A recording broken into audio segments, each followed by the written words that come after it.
Welcome to my messy studio, everyone. My name is Mark, and I'm an art professor, an artist, and a fountain pen enthusiast. And in this video, we're going to talk about some of my absolutely all-time favorite pens. But instead of making one of my usual videos where I recommend pens that you can easily purchase, the plan here is to show you pens that are for various reasons difficult, if not impossible, to obtain. Why make a video like this? The quick answer is to inspire jealousy, but the long answer is to share with you what I love about these pens and to use this opportunity to discuss what qualities in general make a pen a great choice for the artist. Hopefully you'll find this video interesting and by the end of it know what to look for when searching for your own nearly impossible to obtain pen. And don't worry, I'll give you more easily purchasable alternatives for each of the pens I show you so you won't die from envy. If you've seen my channel, you know that I spend a lot of time talking about why I think fountain pens are the superior instrument for all kinds of line work. But besides the huge list of practical reasons, their variety, versatility, portability, their customizability, there are plenty of emotional and aesthetic reasons to reach for a fountain pen. And one of them is the fact that unlike any other drawing or painting instrument I know of, a fountain pen can be completely one of a kind. Will this instantly translate into making your work original? Of course not. But your choice of materials also plays a significant part in your personal style and shouldn't be underestimated. And it's pretty neat to know that you're using a tool that is completely unique. Let's talk about my first favorite unattainable pen, the Opus 88 Lenin Toolbar. This pen was a collaboration between the fountain pen brand Opus 88 and the ink manufacturer Lenin Toolbar, both based in Taiwan. I don't have exact dates, but it was discontinued a few years ago, a tragic turn of events, because it has many of the qualities I look for in a fountain pen. First, it's absolutely ideal in size and weight, not a large pen, but also not too small. It has a long, tapered grip section, which is very comfortable, and unlike many Opus 88 models, it actually posts securely without back-weighting the pen. This pen also features Opus 88's unique filling system, being an eyedropper filled pen with a shutoff valve. The knob on the back of the pen engages a rod in the center, which has a stopper at the end which seals the ink reservoir from the feed. Unscrewing the knob in the back allows ink to flow to the nib and feed, but even when closed, the pen will write normally for a few minutes before drying up.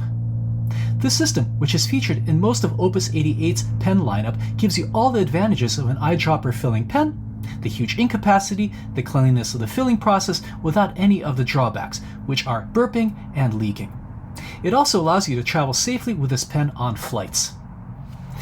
The only downside to this pen is that unlike normal eyedroppers, which simply have an empty reservoir, the center rod makes the pen slightly harder to clean, especially near the back. However, it's no big deal. All you need is a long wire brush and some extra patience to clean everything out. As you can see, this pen is made from high quality clear acrylic, which allows you to see what ink is in the pen and how much you have left, something that is especially useful for artists. Best of all, when it was available, it was one of the cheapest of Opus 88's offerings, I believe something like $60. Sadly, it's no longer being made, but fortunately, a nearly identical pen is still being made by Opus 88, their Coloro line, which has the same shape, but is slightly heavier due to it having some ebonite parts. These are nice pens and are fine substitutes, but they're almost $30 more, which for me pushes them into expensive pen territory. And while they are transparent, they come in very dark colors, making the ink levels more difficult to see. But that's not the only thing that makes this pen unattainable. It's also fitted with an amazing full flex 14K vintage Parker Lucky Curve nib, which fits this pen like a glove with barely any adjustments. Fitting vintage nibs into modern pen bodies is tricky, and though I've done it multiple times, it requires patient and careful purchasing. And even if you purchase a nib of the exact size, a few tricks are usually required to get things to work properly. And even then, performance might not be perfect with the occasional hard start and skipping. However, with this pen, the stars absolutely aligned. This Opus 88 model uses a number 5 sized nib, a size that was considered large in the vintage era and not so common, and nowadays much harder to find floating around on its own. Their scarcity and larger size make them quite expensive. But if the nib also happens to be flexible, like this one, it also drives up demand and price. So when I saw this full flex nib, which was exactly the right size, and at $70, the right price, I decided to risk it. My risk was rewarded because this nib slid into the housing unit like a glove and didn't require any adjustments to work perfectly. This nib, besides being very fine, is smooth as silk with wonderful flexibility and that sharp, precise snapback that you expect from the best vintage flex nibs. And the ink flow, despite the Opus 88 being a standard plastic Yovo nib, somehow manages to be just perfect. So, sorry, this is a pen you just can't get, but you can get close by getting an Opus 88 Coloro and searching for a number 5 vintage nib that fits it. Happy hunting. Here is another pen that you can't get. This is a Noodler's Boston Safety Pen in the rare clear blue finish, which was made in a very limited edition for the 2021 Boston Commonwealth Pen Show. I think many people dislike Noodler's products, particularly for their uneven quality control, but the safety pen is very solid, and I originally bought it in this black ebonite finish. However, when I learned of the existence of this clear blue version, I had to have it because I love demonstrator pens, and the ability to see ink levels on the ebonite versions was one of the things preventing the Boston Safety Pen from being absolutely perfect. And though this pen was initially sold at the pen show, a number of retailers were still selling the remaining stock, and I was lucky enough to purchase this one. Safety fillers are some of my favorite pen types because the nib is submerged in the ink reservoir when the pen is capped, ensuring that the nib never dries out. And because the cap hermetically seals the ink reservoir, the pen is perfectly leak-proof during travel. And because it seals up so tightly, this is one of the few fountain pens that can be used with regular shellac-based drawing ink, something that could potentially destroy a regular fountain pen. Furthermore, the pen quickly disassembles almost completely for super easy deep cleaning. And again, the clear blue finish is not just super attractive, but lets you see the ink levels, which in a pen like this is super important for a number of reasons. First, there's a little gasket on the inside rod, which you can't see right now, that sometimes prevents the pen from filling completely. And the blue demonstrator allows you to see what's happening and wiggle the rod up and down to get a full fill. Second, there's a danger that if the pen is overfilled, ink will gush out when you extend the nib. The clear demonstrator allows you to see exactly how much ink is in the pen, preventing that from happening. On top of that, the glimmering gold nib appearing from the clear blue is absolutely stunning. Which leads me to the second reason why this pen is unattainable. It's fitted with a wonderfully flexy 14K vintage nib that's made by the English pen maker Conway Stewart. This nib, while not as unique as the one on the Lenin Toolbar, is still incredible, with great line variation, ink flow, and smoothness.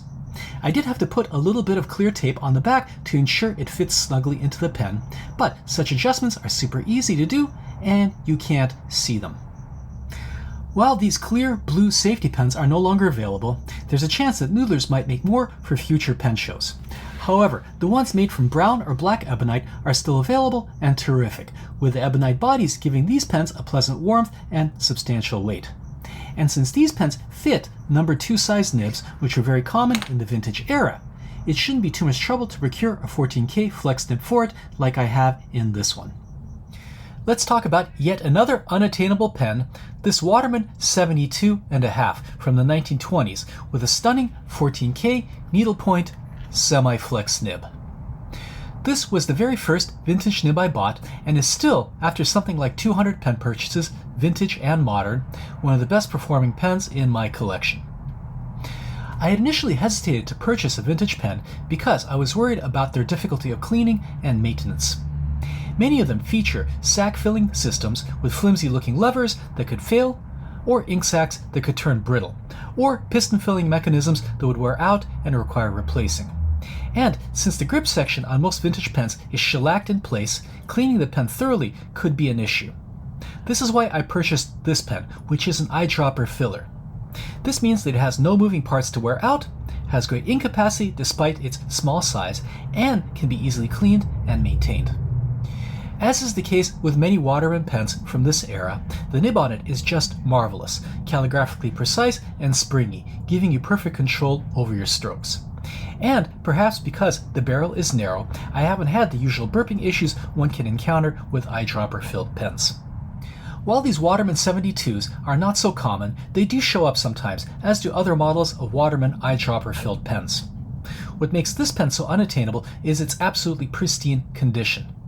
This pen was advertised as new old stock, meaning it had never been inked, let alone used. The pen came with perfect imprints and was as shiny as the day it was made, something like 100 years ago. So you might be able, after some extensive searching, to get this specific Waterman model. I doubt it'll be anything close to the condition of this pen.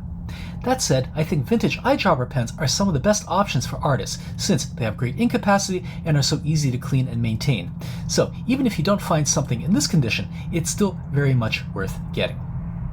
Before I tell you about the next pen, give me just a second to tell you about my YouTube membership program, which gives you access to a large library of long-form classes and 2 new classes every single month. This month I posted 2 videos, one on a hybrid pen and ink hatching technique, and another on how to do rapid color studies to improve your acuity with color mixing. Not only is membership a great way to support my work here, it allows me to make thorough and unrushed videos for a small, select audience. Okay, back to the regularly scheduled program. Let's do yet another Opus 88 pen, this playful, colorful little pocket pen called the Fantasia. I guess Opus 88 enjoys inflicting pain because this pen was also discontinued. Now I wish I had bought at least one more, but they do pop up on eBay on occasion, and at the risk of me never getting my hands on one, you should snatch it up if you ever see it. Like the previous Opus 88 model, this one is also an eyedrop-filled pen with a sealing valve mechanism. So despite its small size, it has ample ink capacity and is perfect for travel. But not only is the pen no longer being made, the nib inside it has also been discontinued. The pen is fitted with a number 5 steel full flex nib from fpnibs.com. This company out of Spain specializes in all kinds of nib customizations and also creates flex grinds from gold, Jowo, and Bach nibs. These nibs are excellent, expensive but excellent, but since you can still buy them, we're not going to talk about them here. Though the steel flex versions are still available on FPNib's website, the full flex version isn't. This is unfortunate because this nib is like nothing else on the market. It's super sharp, ridiculously flexible, and springy in a way that is matched only by some of the most flexible dip pen nibs, such as the Browse Rose. It's a difficult, sensitive nib, and you have to be careful how you move it, since, like some of the delicate crow nibs, the tines can cross and spray ink all the way across your paper. But if you're used to working with such delicate dip pen nibs, this nib will be an absolute delight, if you can get your hands on one, which you can't, so don't even try. Fortunately, FP Nibs releases new nib customizations all the time, so I would check in regularly to see if the full flex option reappears. But if you don't have the patience, the semi-flex options are still pretty darn good and perhaps easier to control. The number 5 nib comes in Jowo housing, so you'll have to find something to fit it into. But a good option is the Coloro, which for now, Opus 88, contrary to his malicious and capricious nature, has chosen to continue making. The last pen I'm going to show you, while definitely inspiring envy, is not exactly unattainable, just unaffordable. This is the Pilot 823 filled with an exquisite, flexible Pilot FA nib. While you can sometimes buy the Pilot Custom 823 already fitted with the FA, it's not always available and very expensive. In most cases, you have to do what I did, buy an 823 with a regular nib, and also buy this pen. This is the twin to the 823, the 743, which comes with an FA nib, and then do a nib switch. I managed to buy both these pens directly from Japan on the gray market, which is significantly cheaper, at least it used to be, but still spent way too much money. But now I have a perfect combination of an amazing nib paired with one of the best vacuum filler bodies on the market. And the 743, fitted with a fine nib taken from the 823, is also an exquisite pen with buttery smooth, flawless performance. Was it worth it? Well, my plan was to resell the 743 with the fine nib, since Pilot pens retain their value well, but I haven't done so yet because, again, it's excellent and I enjoy using it.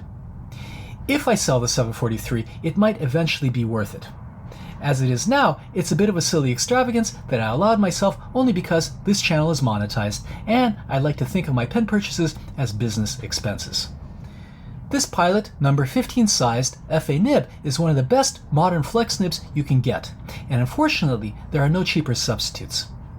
However, the 743 pen body it's usually sold with is also an excellent pen with great ergonomics and a decent converter with great ink capacity. However, if you're looking for a more interesting pen body than the 743, it turns out that there are some cheaper options than the Pilot 823. First, and this is quite an exciting development, the company called the Flexible Nib Factory sells JoWo and Bock housing for number 10 and number 15 Pilot nibs, which will allow you to place your Pilot nibs into any pen that uses those housing units. Some of the large Opus 88 demonstrator pens, such as this one, would be a fantastic option for it. But it turns out that this nib also fits directly into this pen, the Asvine V200, without any adaptations. Just install the nib into the Asvine feed and you're off to the races. The performance is actually quite wet and you have to keep the piston knob closed, but this is a well-built, vacuum-filling pen that you can get for under $15. I hope you found this video useful, or at the very least entertaining, and forgive me for flaunting my riches. I'm curious to know what your absolutely one-of-a-kind, jealousy-inducing pen happens to be. Feel free to brag shamelessly in the comments section. Thanks so much for watching, and see you back in my messy studio very soon. Bye for now.